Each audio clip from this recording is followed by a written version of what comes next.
Magandang gabi po sa ating lahat. Yan po yung embroidery machine natin.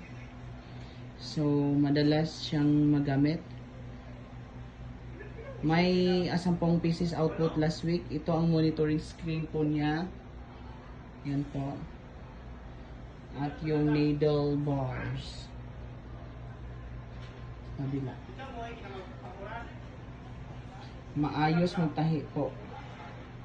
Ito yung bobbin winder, yan. Wala naman, malinis po yan. Tapos, pillow, frame storage,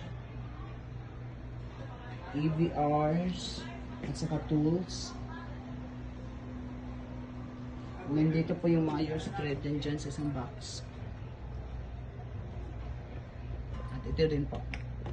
Use threads. Yan, sa isang box.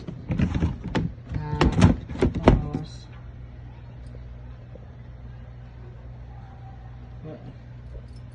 yung fabric sample, wala po kami.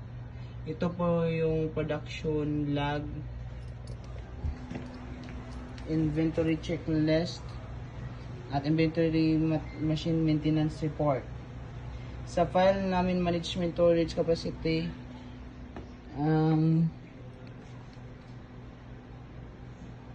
capacity ng saving file namin ay nasa 60%. Nakapag-delete lang po kami ng halos nasa 10% po. Yun lang po. Salamat. Thank you.